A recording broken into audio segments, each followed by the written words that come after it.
tips for how to help your student, your child regulate, get ready for a learning session, maybe calm down when things get stressful.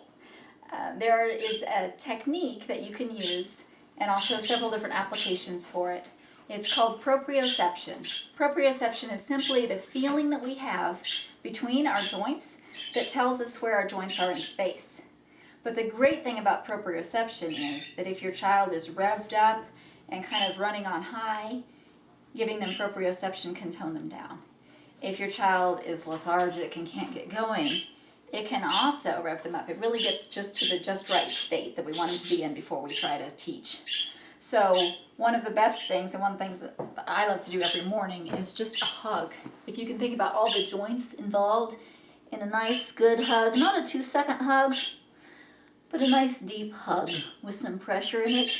Not enough that your child can't breathe, but some good pressure, even some downward pressure into their shoulders. If you come up behind them while they're doing their schoolwork and give that deep pressure down, you're gently compressing their spine. Again, it's just a gentle pressure. The weight of your hand plus a little bit more, not enough to make them bend over. So that can be really helpful too. If they're not one that really likes to be hugged or have your hands on them, one of the things you can do is have them carry a stack of books. You can have them do chair popcorn. Are you familiar with that? You just put your hands on the sides of your seat, push yourself up, and slam down.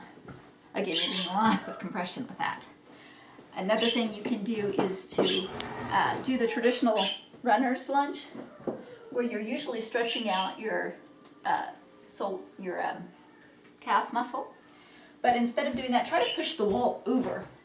And you're forcing all those joints all the way through your body, but especially your arms. So that can be a great way to get ready for school. My all-time favorite, because it's supposed to also activate the midbrain, try this one, is to take the finger, don't push down on the nail bed because that could hurt, but you're just going to squeeze that little part of the finger, skip the joint, squeeze the next section, skip the joint, squeeze the next section, and gently pull out. Do that to all the fingers on one hand. This would be a great one for you to have someone do to you so that you can get the idea of it. Because you'll feel a difference. Not so much, it's kind of like tickling, not so much when you do it to yourself. But if someone does it to you and you just compare your hands, one will feel significantly different than the other.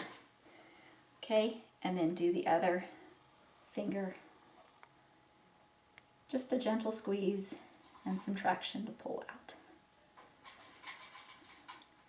I think you will be amazed at how much more ready your child is to do school after these little exercises. But also, if you've got a child that you know is tired, stressed out, just done with being home for the 4th month in a row, try these. Try these before you get to a point of being too frustrated with your child, or your child's just too frustrated with life. Try those out and see if they help. Thanks. Bye.